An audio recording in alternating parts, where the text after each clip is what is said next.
The wind howled through the brittle shutters of the chapel, a lonely sound that had become all too familiar to Father Elias. Dry Creek was a ghost of what it once was, and so was he. With one last breath, he lit the final candle on the altar, watching its flame flicker in the still air. The pews behind him were empty. They had been for months. Tonight, he would close the doors for good. He murmured the final prayer, each word more ritual than faith when the knock came. It was soft, almost hesitant. Then another, louder, urgent.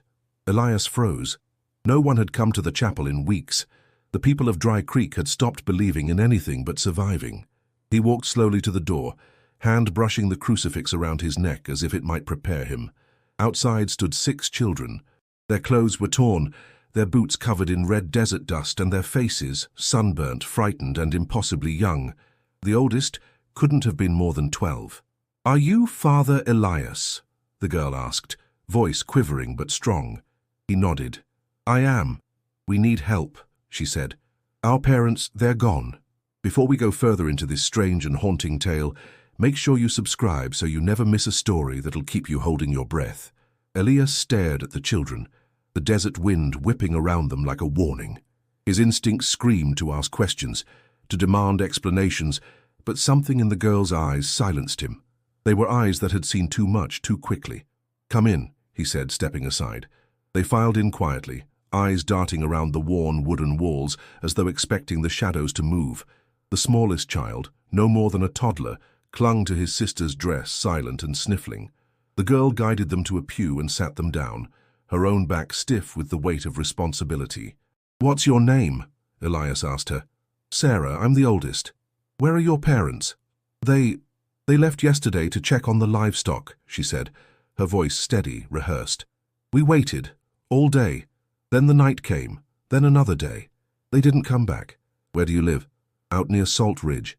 Elias felt a chill crawl up his spine. That was far. Too far for children to travel alone. And Salt Ridge was no place for anyone, not anymore. He knelt in front of Sarah, looking into her dirt-smudged face. "Why did you come here?" She didn't blink. "Because we didn't know where else to go. And someone said you used to be brave." Elias said nothing. Used to be. He stood, casting a long shadow across the chapel floor as the last candle burned low. Outside, the wind picked up. Inside, the air shifted. And for the first time in years, Father Elias felt something stir deep within him, something he thought he'd buried forever. The chapel was quiet, save for the creaking of the old walls and the occasional sniffle from the youngest child. Father Elias brought out a pitcher of well water and some hard biscuits, what little he had left. The children ate without a word, their faces sunken but grateful. Elias sat across from them, studying their features. There were 6 in total. Sarah, the eldest, sat protectively beside the toddler, gently wiping his nose with the corner of her dress. Next to her, a boy of about 10, tall for his age with wary eyes and a clenched jaw, stared directly at Elias as if daring him to speak. That was Tommy, she had said. The others were quiet. Annie, small and pale, didn't speak at all. Her dark eyes flicked from face to face, alert and full of questions she didn't ask. Luke, the second youngest, kept glancing at the door, flinching at every gust of wind. Ruth, thin and delicate, stayed close to Annie, her hand never letting go. Micah, the baby, had stopped crying, cradled in Sarah's arms. "You walked all that way from Salt Ridge?" Elias asked, breaking the silence. Sarah nodded. "We followed the trail, slept under the rocks during the day, moved at night. That's 3 days through open desert. We didn't have a choice." Tommy leaned forward. "No one was going to come for us. Nobody out there cares what happens past the river." Elias didn't argue. He knew Tommy was right. "And your parents?" he asked again, gently. Sarah hesitated. Her gaze fell to the floor. "We live out past the old rail fence near the dry stream. Papa and Mama went out early. They were supposed to come back by noon. We waited. Then sundown came, and the next day, they didn't come back." Tommy's jaw clenched. "We looked. I found Papa's hat near the cattle pen. The cows were still there, some dead, some just staring." "Staring?" Elias asked, raising an eyebrow. Tommy nodded. "Like they'd seen something," Luke piped up, his voice small. "There were bones by the fence, all chewed up." "Luke," Sarah warned, but Elias had already gone still. He leaned back in his chair, the weight of the words pressing on him. Do you know if anyone else lives near your homestead? No, Sarah said. The Jensen place is 10 miles west, but they left last winter. Father Elias ran a hand through his graying hair. Salt Ridge hadn't seen new settlers in years. What remained of that region was nothing but wind, ruin, and legend. Tommy looked Elias in the eye again. You gonna help us, or are you just gonna send us back? Elias stared at the boy, sensing the fire behind his challenge. He couldn't answer just yet, but something told him he'd already made the decision the moment he opened the chapel door. He stood, walked to the chapel window and peered into the growing dusk. Something about this felt far from over. Morning brought no comfort. The sun climbed over the hills like a judge with no mercy, casting long, harsh shadows across Dry Creek.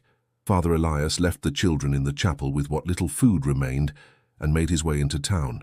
He needed help. Someone. Anyone who might care. But Dry Creek had changed. He first went to the general store, a squat building of warped timber and distrust. Mrs. Keller, who used to bring pies for church picnics, barely cracked the door. 6 children, Elias said. Alone. Their parents vanished, near Salt Ridge. Her eyes widened. Salt Ridge? You're mad for going near that place. I'm not asking anyone to go. Just some bread, maybe a blanket. No one comes back from Salt Ridge, she whispered, and shut the door in his face. He tried the saloon next. A few miners drank in silence, their faces turned to their drinks like the past might be hiding in the bottom of the glass. Elias recognized Jed Barker, once a sheriff before the bottle claimed his badge. Jed, Elias called. I need your help. Jed looked up slowly. Salt Ridge? Elias nodded. Jed took a long sip, wiped his mouth, and didn't answer. You remember the Jenkins boy? One of the miners muttered. Went up there chasing goats. Never came back. Folks found his boots, but not the rest. The Willard family, someone else added. Gone, just gone, left dinner on the table. No one met Elias's eyes. Are you all cowards now? He snapped. You'd leave children to fate. Jed stood. His voice was low but steady. This town's seen enough graves. Don't bring the desert's curse back with you. Elias left without another word. As he returned to the chapel, his boots scuffing through dust that had buried better men, he passed the churchyard. The graves of those he had buried stared back, each one a memory, each one a story ended too soon. He stepped inside. The children looked up. No one's coming, he said. Sarah nodded like she already knew. Ruth's lower lip trembled, but Annie reached out and held her hand. Even the baby Micah sat silent, as if sensing the weight in the air. Tommy looked at Elias again. I told you, the boy said. Elias sat down slowly, shoulders heavy. They're afraid, he murmured. Not of bandits or outlaws, of something older. Sarah leaned forward. We heard things in the dark before we left. Sounds like breathing, but far off, deep under us. Luke added, I saw something, just a glimpse, tall, black, watching from the ridge. Elias closed his eyes. The people were right to fear. But fear never stopped the world from falling apart, and it sure as hell wouldn't protect these children. That night, Elias cleared space in the chapel's back quarters, once meant for prayer, now a refuge. He laid out old quilts and offered what warmth he could. The children huddled together like fallen sparrows, their bodies drawn close not only for heat, but for comfort. Elias tried to rest, but sleep stayed distant. Memories crawled out from the corners of his mind, faces long buried, voices that once called him father with trust, not fear. He saw flashes of fire, of soldiers in mud, of a child's cry smothered in the chaos of war. The past clawed at him as cruelly as the cold wind tapping the windows. In the darkness, a whisper broke the silence. I saw something, Tommy murmured, eyes open and fixed on the ceiling. Elias turned his head. When? The morning after they didn't come back. I went out looking, near the north fence. The boy's voice tightened. There was a scrap of cloth. Looked like Ma's apron. It was red. Blood? Tommy nodded. But it didn't look torn. It looked placed. Elias sat up. You didn't tell Sarah? She was taking care of Micah. I didn't want her to worry more. From the corner, Annie stirred. Her eyes were wide open. She didn't speak. She never did. But her hands moved silently across the dusty floorboards. Drawing. Elias watched in silence. Her finger traced careful lines in the dust, 3 intersecting circles, a jagged line cutting through them. It was precise, too exact for a child's doodle.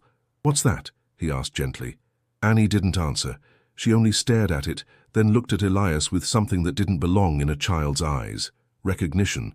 Sarah sat up now too, rubbing her eyes.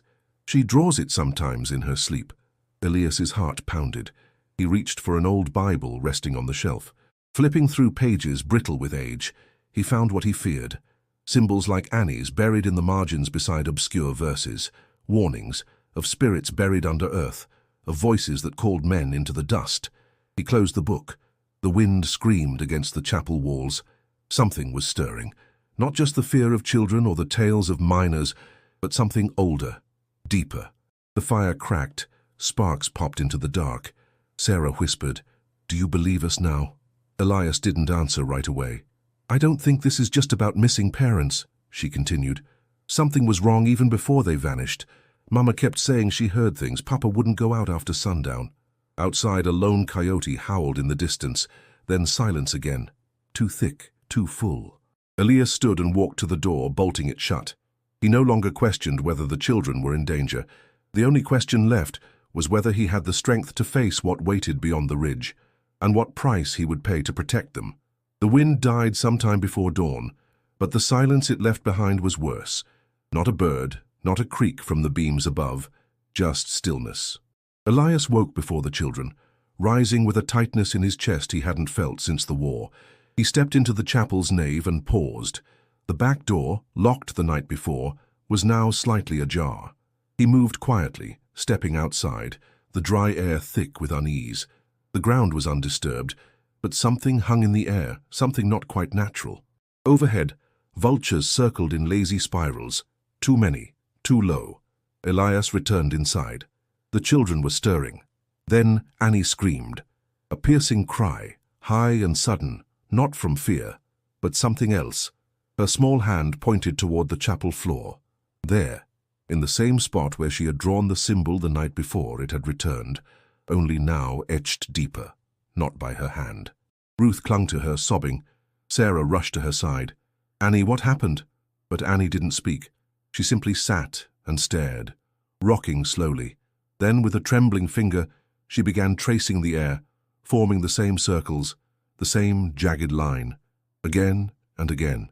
"She's been doing that in her sleep," Sarah whispered, "but never while awake." Elias knelt, staring at the etched symbol. "This isn't from a child's imagination. This is older, ancient." Tommy came over, frowning. "Like something from one of your sermons?" Elias shook his head. "Older than scripture, older than written word." He stood, opening the Bible again, flipping to the back. His own notes scribbled over the years, connecting tales he once dismissed as folklore. He found it, the mark of the hollow voice, a symbol said to precede disappearances in desert settlements, always followed by whispers and madness. Outside, the vultures screamed. Luke ran to the window. "They're coming down!" Elias followed, peering through the stained glass. The birds had landed, dozens, lining the fence perched on the chapel's roof, unmoving, watching. Then Annie stood. Without sound, she knelt in the dust and began drawing once more. But this time not just the symbol, a figure, tall, head crowned in shadow, arms stretched like they reached for the sky. Sarah gasped. "That's what I saw in my dream. I thought it was just fear." Elias's breath caught. This was no longer just missing parents.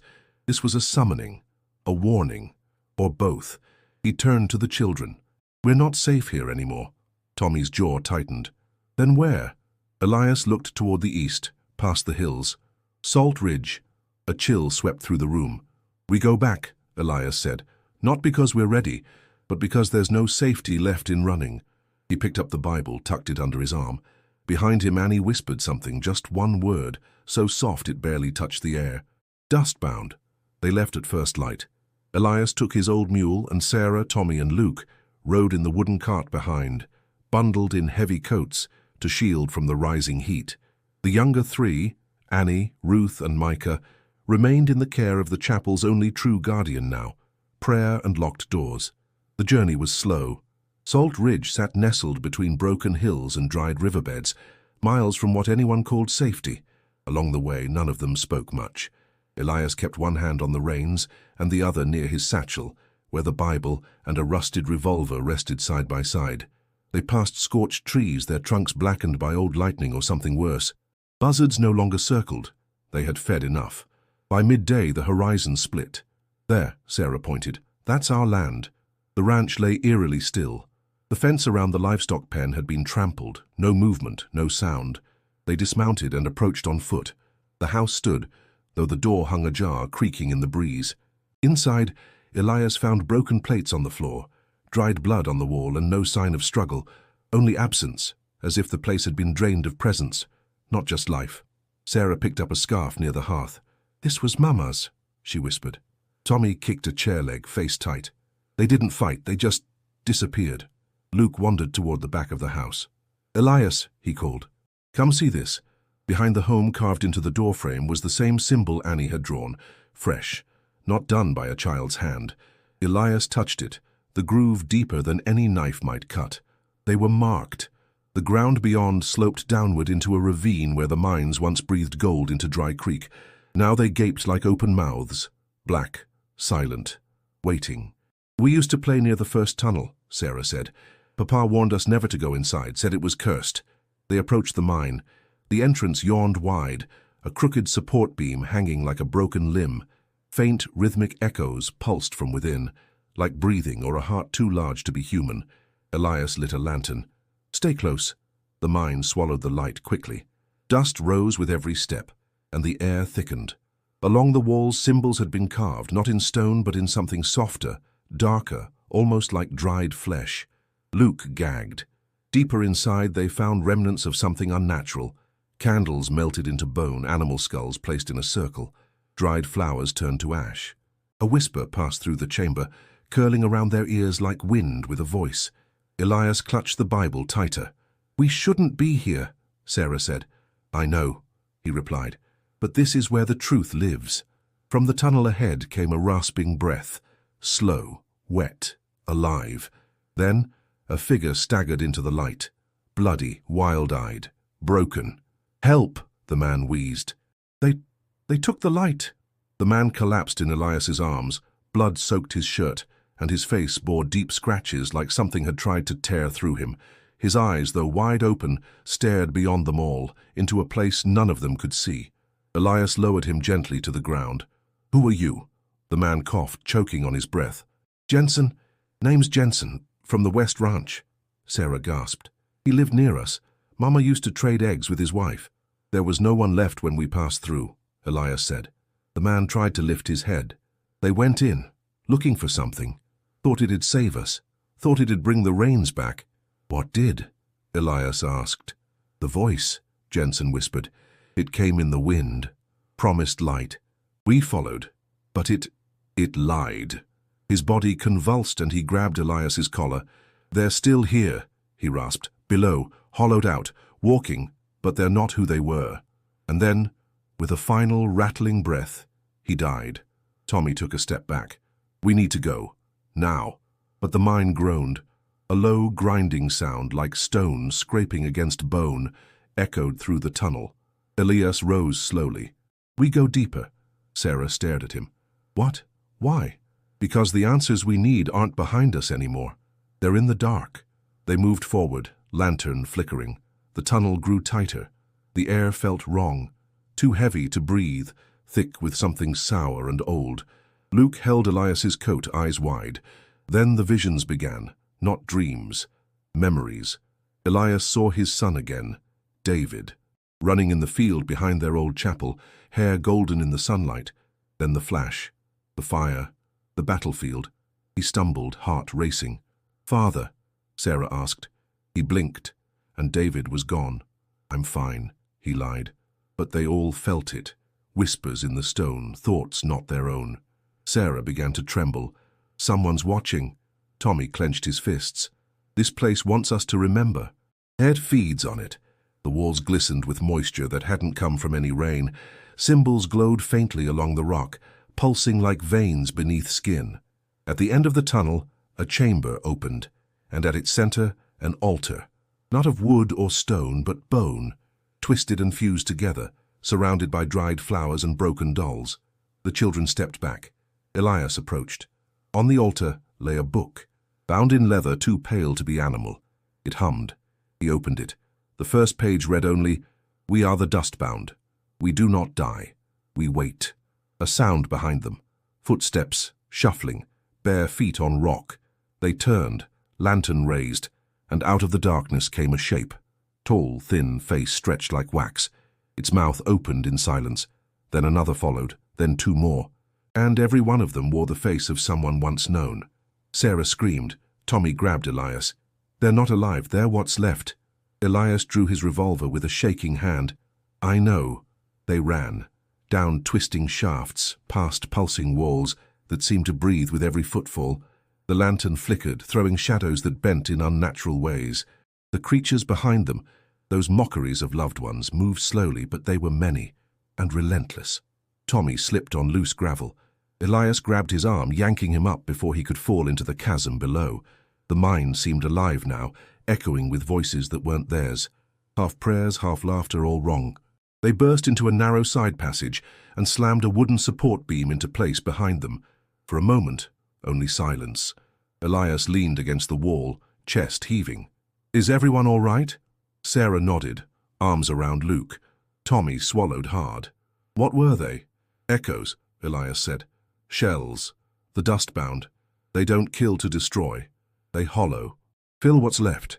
Sarah turned to him, face pale. "You knew something like this was real." Elias met her eyes. "Not like this. I thought they were myths. Old warnings." Tommy stepped forward. "They said things. My father's voice. But he's dead." "They use memory," Elias said. "To lure, confuse, weaken." Sarah's voice cracked. "Then what happened to my parents?"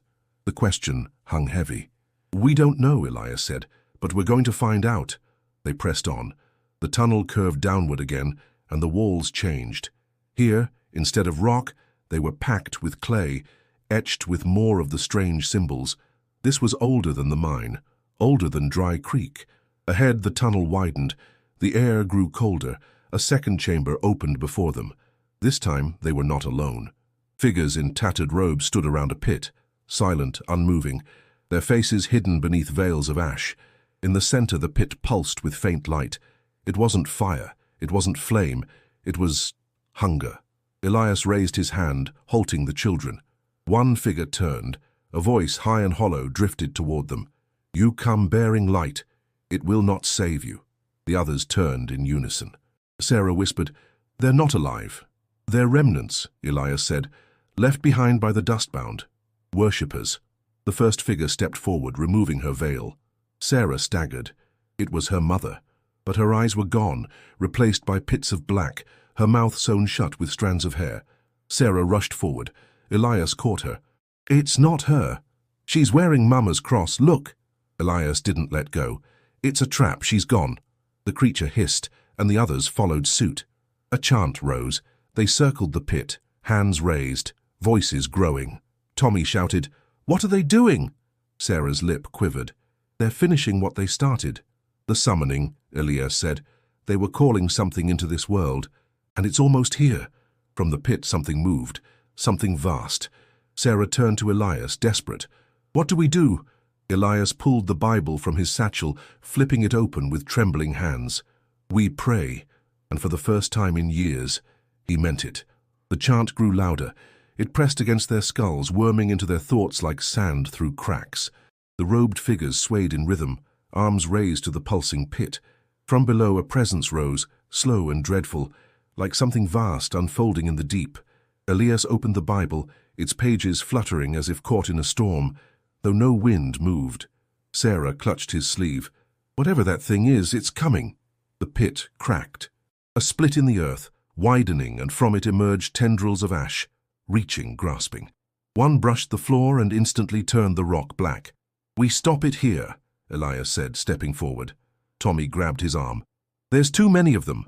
Elias's voice was steady. "There's only one thing they fear, light." He handed the Bible to Sarah. "Hold it. Keep your eyes on the verses."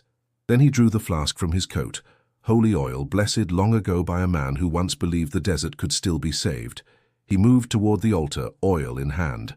One of the figures lunged. Tommy tackled it, dragging it to the ground, wrestling the thing as its mouth opened impossibly wide, shrieking without breath. Sarah read aloud from the Bible, voice cracking at first, then gaining strength. "The Lord is my light and my salvation. Whom shall I fear?" Luke grabbed the lantern and smashed it against the altar. Flame burst, catching the dry bone and cloth.